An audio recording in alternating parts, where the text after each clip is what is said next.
everyone, and welcome back to the Faith Brynel's Insights podcast. I'm Faith Brynel, and today we are joined by Rebecca Gator, Dr. Rebecca Gator, in fact. So, hi, Dr. Rebecca, how are you doing today? And welcome to the Faith Brynel's Insights podcast. Thank you very much. I'm good, thank you. Hope you are too.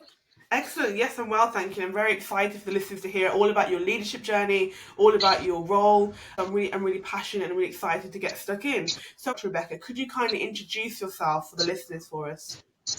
Yes, I'm Rebecca Gator. I'm Principal and Chief Exec at Solihull College and University Centre. Excellent. That was nice and succinct. That was short and sweet, but it clearly got the message across to the listeners. So thank you very much for practicing a very key skill, which is being short and sweet, but it's very effective. Thank you so much. So that really kind of stems into my next question, really, which is about your leadership journey, because you've had a long and very accomplished career. So congratulations in education. So what have been the most pivotal moments in your journey to becoming the principal and chief executive at Solihull College and University Centre? To be honest, there's been a few, and one of them, in fact, one of the most pivotal moments was one where before I actually got into education in the first place. So when I finished university, or at the very end of my undergrad experience at university, I became pregnant. The boyfriend I was with at the time, a long-term boyfriend, I became pregnant, and it was quite unexpected. And, you know, these things happen, don't they? It's nature. Yeah. So that in itself was a pivotal moment, because I finished my degree in June. I gave birth in July, so I was heavily pregnant at the end of my degree. And at that point, my degree was in human resource management. And my plan always was to go and work in the HR industry. And that would have meant going into the city, getting a job in a big company in the city and working long hours and commuting. And as it was, when I had it was Emily, my baby, who's now 25 and got a baby herself. So when I had Emily as a new baby, that wasn't something I was prepared to do. So the first thing after my degree was to reconsider my career options. And as it happens, somebody who lived very close to me was working at the local college, which is Stourbridge College at the time, so I lived in Stourbridge, and said actually they're looking for someone to teach business studies just on a Wednesday morning for a couple of hours to a group of students. And I thought, oh, that's okay, that'll get me out of the house for a couple of hours, give me a taste of, potentially getting into teaching, see if I like it. And then here we are, 25 years later, and I'm Principal and Chief Exec at a college. So that's the most pivotal moment, I think, because that was, a complete pivot in terms of what my career aims and ambitions were. So I think that was a key moment for me. So thank you, Emily. But also, while I've been in my career, I think there's a couple of things. And one of them is about taking advantage of opportunities. So I've worked in 3 different colleges now, and I did have a stint when I worked in a school for a couple of years as well during my career. And there's been lots of structural change. So colleges are public sector funded organisations, money doesn't go up and costs go up, so they become very difficult to manage financially. So I've been through many restructures while I've been working at various colleges where they'll take different layers of management out and they'll create new jobs and those sorts of things. And I think taking advantage of those opportunities almost also is pivotal, because it will be easy to sort of panic about that and either become quite introverted or not take opportunities, but actually then you don't get that advantage to your career. So whenever there's been an opportunity, I've tried my best and taken that, and I think that's also been pivotal. There's a few moments there. And then learning from other leaders. So as I've been through my career, so like I say, I've worked in colleges for 25 years now, and I've had many line managers who have been absolutely brilliant, but I've also had line managers and seen senior leaders where they've not been brilliant. And I think it's learning the best things of the brilliant people, but also learning what not to do from the people who aren't very good. And you can learn as much from them as you do from the amazing people, of how things make you feel as someone on the receiving end, and how you see your colleagues responding and reacting to certain people's behaviours, and also what you don't want to be as a leader. So I think learning from the good and the bad role models also helps to navigate your leadership journey, really, what you want to be as a leader. Excellent, Rebecca. Thank you so much for talking to us about your journey, for giving us a deep dive to both myself and to the listeners. It's really been interesting and captivating this afternoon just to hear about that. And I really benefited from your chronology, how you really worked your way up from your degree and then opportunities that you had. And I think what you said that was so impactful was that it's important to take opportunities, because you never know that could be the tipping point, as Malcolm Gladwell would say, that could shift your career, that could change your life, that could allow you to have different experiences that hitherto you might have not actually been able to even think about considering. I think that's so important. And even what you said about the positive leadership and those leaders who get things wrong, it's about learning those lessons as well so you can avoid it. And ultimately, I think every leader has a different leadership style, and it's about finding your leadership style and also thinking about the impact of your behaviour on other people. And I think it's really important how you mentioned that if there was something that affected you negatively, then you wouldn't then go and display the same behaviour because you understood how it felt to be at the receiving end.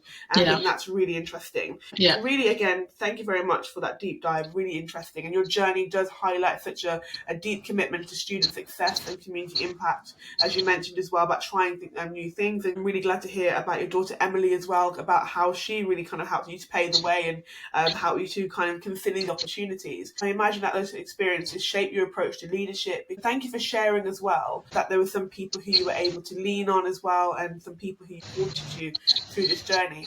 I want to talk about your thoughts and your vision for Solihull College. And the question I had about the vision was, what is your vision for Solihull College and University Centre, and how do you see it evolving to meet the future needs of students and the wider community? Yeah, I think these days there's lots of choice for students. So there's lots of different colleges, there's training providers, you can get jobs where there's internships and you can have training in that way. So lots of different opportunities. So student choice is fantastic, which is brilliant for students. What it does mean is that the education sector is really competitive as well, because there's only a finite number of students and all of the organisations want to be able to work with them. So I think for us as a college to stay sustainable, we need to focus on what's distinctive about our culture. And I think what we do is a unique a unique aspect of our college is that we care for people, and we have a sort of very a family type of culture. So caring is one of our core values. So our USP is being really caring, making students, give them a sense of belonging, ensuring that everyone's included, and we've got a really inclusive culture, and that people therefore thrive while they're with us. And that's for students, but it's also for staff members as well, for ourselves, for everybody who works with us, who collaborates with us. So that's really important. We also are highly collaborative, so we work with lots of other organisations, because I think it's really important to be greater than the sum of our parts if we all work together, and that helps us to grow and evolve, not only as individuals, as leaders as well, but as an organisation as a whole. And ultimately that's going to support us to be the best college possible. I think we've got a really strong focus on research and innovation and research informed practice as well. So we ensure that our curriculum aligns with emerging industries such as green technology, advanced manufacturing, digital innovation, and that's innovating all the time. There's lots of changes going on, but we keep abreast of those as an organisation and make sure that we provide students with those learning experiences that are grounded in the latest insights, the latest developments as well. And therefore we support our students academically and practically and prepare them for the changing demands of the future, so that businesses and communities can benefit from the well-skilled workforce that we're providing through our students. Wonderful, Rebecca. Thank you again for really delving into that, because your vision is both inspiring and essential in today's educational landscape, especially as you mentioned green technology and the plans to expand the digital side and to deepen community connections. It piqued my interest when you were talking about that collaboration with other businesses, when you were talking about looking at thriving for students and staff well-being as well, because it's important to think about the staff members, because they are also human as well, and they also do have, and they do need well-being support as well. And also what you said about the care for people. I can really feel the passion virtually, of course, in terms of what you're talking about, and in terms of as a principal, how you're trying to, change that narrative and ensure that everyone who passes through the doors of Solihull College feels heard and feels like they have an opportunity to succeed in this, as you said, ever-changing world as well. So that leads me on to my next question, and I have no doubt that the listeners would have benefited from this so far, so thank you very much. I'm interested in your kind of views on it, the adapting to change, particularly in education, because the education sector, as you just mentioned, in terms of technology, and you've kind of answered this, to be honest, but it's constantly evolving due to technology and changing student needs. So you mentioned earlier about the curriculum. How is Solihull College adapting its curriculum and teaching methods to ensure that students are equipped for the future? Yeah, and that's really important because change is happening all the time, and there's always things that we need to that are moving on, and we need to keep up to date with all of that. So very much linking to my previous point about research, I think we really actively encourage our teachers to investigate their own practice and its impact on learners, to take risks and to be creative. We've got a great example. So we've got an English teacher here called Rachel, who has been sponsored to do a PhD at Cambridge University because her work is so amazing. And she's been researching the trauma that students often experience as a result of doing GCSE resits for maths and English.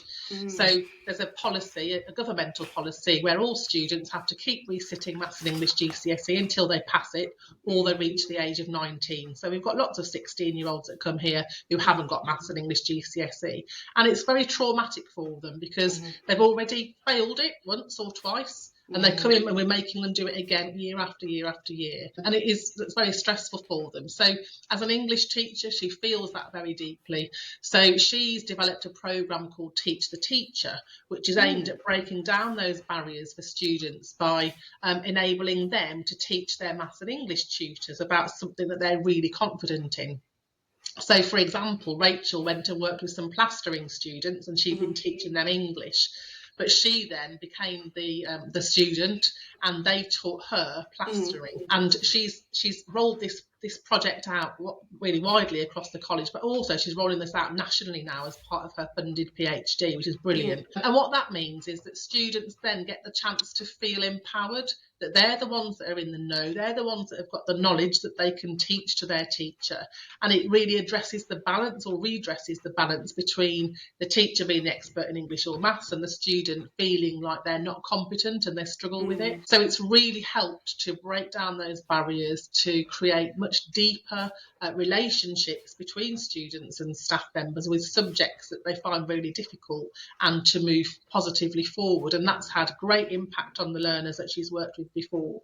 So that project now has become a national project, and we've got lots of things like that that are going on around the college. So we've really got a deep culture of research and research informed practice, and that's one example. We've got lots of staff members that are doing a variety of different qualifications which involve research, but also just in classroom practice. They don't need to be doing a qualification, but doing research. What impact does this have on our students, and how can we do better? So all of that is taking into account how students need us to change in terms of how we're teaching them. We're much more attuned into their emotional self, their psychology, the past, and any trauma that they've had in terms of their learning before. And we're working with that to make sure they get the best out of those teaching experiences. And in terms of technology, we're also embracing new technology in the classrooms. We've got lots of different flexible learning models like blended learning and hybrid lessons as well, which have become much more common, particularly since the COVID pandemic. And we work really closely with industry partners to ensure that our curriculum remains current and that students graduate with the skills that they need to have long, sustainable careers and to be successful in their industries as well. That is very, very insightful and very interesting, Rebecca. Thank you very much for really talking about that. I've made a range of notes while you're talking, just so I can relay it to the listeners. But I think one of the key things that I picked out here is that Solihull College really focuses on the students' confidence and well-being, and that is manifested through different avenues in terms of looking at the deep culture of research. Certainly, what Rachel's doing, what, as you mentioned, your other staff members are doing, really would I can really see that boosting confidence. I can really see that having a positive impact, not only on the students' mindset, but on their academic confidence as well. And certainly what you mentioned, there is obviously an issue in terms of that resit and the impact it has on the students' mental health, because they constantly feel kind of trapped because they've got to do it, otherwise they can't progress. So I like how you also mentioned about the flexible learning models. I think actually it's something that all colleges really should adapt in terms of giving students an opportunity to have the hybrid, to have the working online, because it does just really, I think, since the pandemic, things have definitely shifted, even in the work environment. So why not extend that to students? But certainly, Rebecca, again, thank you very much, because it's really impressive to see how Solihull College and how you're driving it as a principal, and you're driving it as a principal, and also with the support of the staff as well, stays ahead of the curve in this ever-evolving sector, especially, in terms of the rapid pace of technological advancement. You can really see there what's happening. And as I said, it's excellent how Rachel has that PhD sponsored, because clearly there's an appetite, there's a desire, and clearly that there's an impact on the excellent work she's doing. And I love when you said teach the teacher, because that allows the students to feel as if they've got something to offer, and starts to build those presentation skills from the outset. And I think that's just so interesting. So thank you very much. And just leading into a question on student employability. The question is, in terms of Solihull College has a strong focus on preparing students for the workforce. What steps are being taken to enhance students' employability skills, and how does the college ensure that graduates are well equipped to meet the demands of today's job market? So to enhance employability, and that's exactly what we're about, really. Like you said, our students here, our job is to give them the skills that they need to be successful in the workplace. And we've got 16-year-old students, and we've got every age up to adults. I think our oldest student this year is in their 80s, and they're learning some new skills, flower arranging. So we've got everything in between, with training adults as well as 16 to 18-year-olds and apprentices. But we provide industry placements for students, so they're more long-term placements. There could be a day or 2 days a week for the duration of their entire course. Sometimes they might do block placements where 3 or 4 weeks of the year they go into industry. So we've got very close links with industry partners for that. We've got work-based projects, so lots of organisations will set work-based projects, and for students that are based around real problems that they need solving as an organisation. It supports our students to get experience of working to a brief, to an employer set brief. Sometimes they might do it as a competition, so it might be that a company wants a website and some new branding, so our students will work on that either in small groups or in pairs or on their own, and then they will pitch their ideas to the business, and the business will pick the one that they feel it most suits the brief. So there can be a competitive element to it as well, and all of those things are great. We also have employer-led workshops where industry professionals will come in and do workshops with our students, and that develops their practical skills, their confidence, gives them an insight to the world of work. So we collaborate really closely with local businesses to do all of those things, and that allows us to tailor our curriculum then to the demands of what they need, the skills that they need from their future workforce, to ensure that our students are really well prepared for successful careers. And I work as a Vice President for Solihull Chamber of Commerce as well, so those employer links there come through that, and that's a really successful partnership. But we had an Ofsted inspection back in May, so just a few months ago, and Ofsted now, this is quite a new thing, but they make judgments on how well their training providers contribute to meeting local skills needs, and there's 3 different judgments that providers can get. So we had our Ofsted inspection in May, and we got strong for our contribution to skills needs, which is the highest of the judgments. And we're the only college in the college's West Midlands collaborative group to have got that strong judgment. So they had lots and lots of meetings. There's plenty of inspectors looking at that. So for us to receive the highest judgment on that was a real accolade for us, and especially being the only one in the West Midlands group as well. So I think that really acknowledges our focus on ensuring that students gain the skills that are directly relevant to the local job market, and also the work that we do to listen to employers to see what it is that they need, and to address and to respond to that through tailoring our curriculum to meet their needs. So I think we are really strong at that, so we're very proud of that. Yeah, clearly I 100% have to agree, because the evidence speaks for itself, especially all of the initiatives that's been implemented at Solihull College. You know, that is amazing to hear, and that is such a comprehensive and such a beneficial approach in terms of increasing student employability.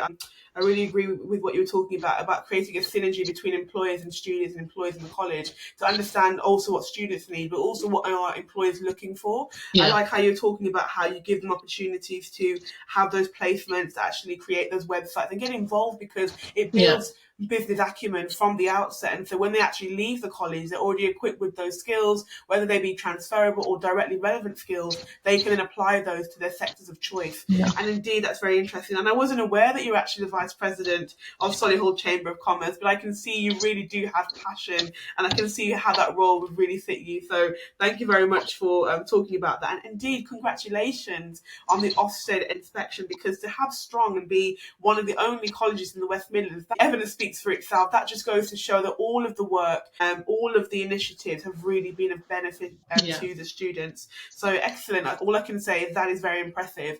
And I Hey, hope that to all the students listening, if you are considering a college, please do consider Solihull College, if you will be looked after as well, yeah, not only academically, but also in terms of your mental health as well. yeah, I think it's really absolutely. important. So just really on to my final question, really, which is about collaboration and partnerships. And you've already touched on it in terms of understanding the employer's needs. But how important would you say that partnerships are in terms of partnerships with local businesses, government, and other educational institutions in driving the success of Solihull College? And can you share any recent examples of impactful collaborations?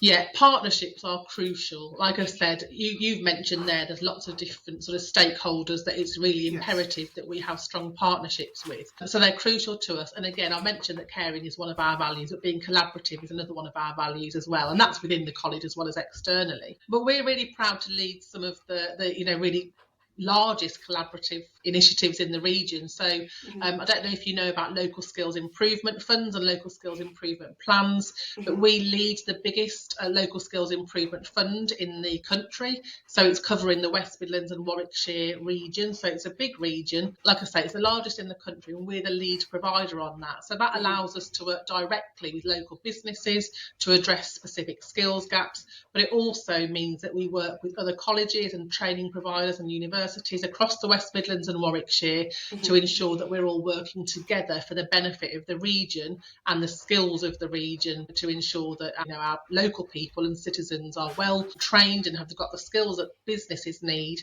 and also enabling the businesses in the region to be successful and be productive because they've got the right people in place in their organisation and the right people coming through for the future workforce as well. So that's a really important project for us. We're also the lead partner for the Greater Birmingham and Solihull Institute of Technology.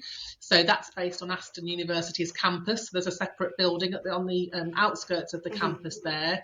So the IoT, the Institute of Technology, we're at the forefront of delivering high quality technical education, and we're the lead partner for that as well. So we're leading some really high profile projects there. And then on a more local level, inside the college at Solihull and in Stratford, because we've got a college in Stratford upon Avon as well, the partnerships that we have with local businesses enables us to co-design the curriculum. So like I mentioned before, enabling us to be really flexible and agile to make sure that the curriculum that we offer meets their needs. So we use industry experts from businesses. We've got training programs that we tailor to them as well if they need that. Provides our students opportunities to engage directly with those businesses and world of work. And again, that collaboration with businesses in the area ensures that our students can graduate from here with relevant skills, and that we continue to meet the evolving demands of the job market as well. That collaboration indeed sounds very beneficial both for the students, both the employers. Thank you for really delving into in terms of pairing up with being the leading partner rather for the Institute of Technology at Aston University. That's really interesting, and that again just goes to show about the passion of Solihull College to create positive imprints on society. Thank you for talking about your collaborations and how collaboration and care are some of your key values, which again have been demonstrated through your responses and through the Ofsted rating as strong. And also for talking about them, having a look at the local skills improvement fund, and really having a look at pulling together and aggregating the skills in the region just to ensure that everyone has an opportunity to contribute, and really just picking out those skills and really equipping students with those skills. So Dr. Rebecca Gator, I can definitely see why you are a doctor. You are very knowledgeable. You are an excellent person to speak to, especially about education, and I have no doubt that Solihull College under your leadership will have driven in terms of initiative. The key focus that Dr. Rebecca, through her role at Solihull College, has helped to really empower her staff, empower students, whether it be academically, whether it be mentally, and really just fostering a sense of confidence, fostering a sense of I can do it, and here are the opportunities to actually try it out before I graduate. So Dr. Rebecca, is there one thing you'd like to leave with the listeners at all today? I think just to follow whatever your interests are and whatever you're passionate about. So thinking about, young people who are thinking about what they might want to do in terms of a future career, or even graduates who aren't sure what they want to do yet. Find your interest and your passion and follow that, because that makes work very easy. And it means that you'll be authentic in what you're doing. And I think that's really important. So maintaining authenticity. Excellent. Thank you so much, Rebecca. And how can the listeners contact you after the show in case they're interested in? I'm happy to share my email address, yes, and the college's and general inquiries address as well, if it's a college-based inquiry. But you can also find me on LinkedIn, Rebecca Gator, and I'm also on Instagram and X, and now on TikTok as well. Oh, wow. I've done one TikTok video, so that's new for me. I look forward to having a watch of that, actually. I'll watch that, and I'll tag you in the episode coming out in terms of that. So everyone, you'll see a clip as well from this episode on TikTok, and we'll tag Dr. Rebecca as well. So as she mentioned, she can give you her email address. There's also a college email address as well for college-specific inquiries. She's on LinkedIn, Instagram, X, and as of recently TikTok. So for all those TikTokers out there, it's time to follow Dr. Rebecca Gator. And you followed me, and I'll be following you back as well, so I'll definitely tag you. Everyone, thank you very much for tuning in to the Faith Brynel Insights podcast. I'm Faith Brynel, and today we have the wonderful guest speaker, Dr. Rebecca Gator. Remember, it's not an event, it's a journey. Thanks, everyone. Have a great day. Bye, everyone. Thank you. Bye. Bye-bye.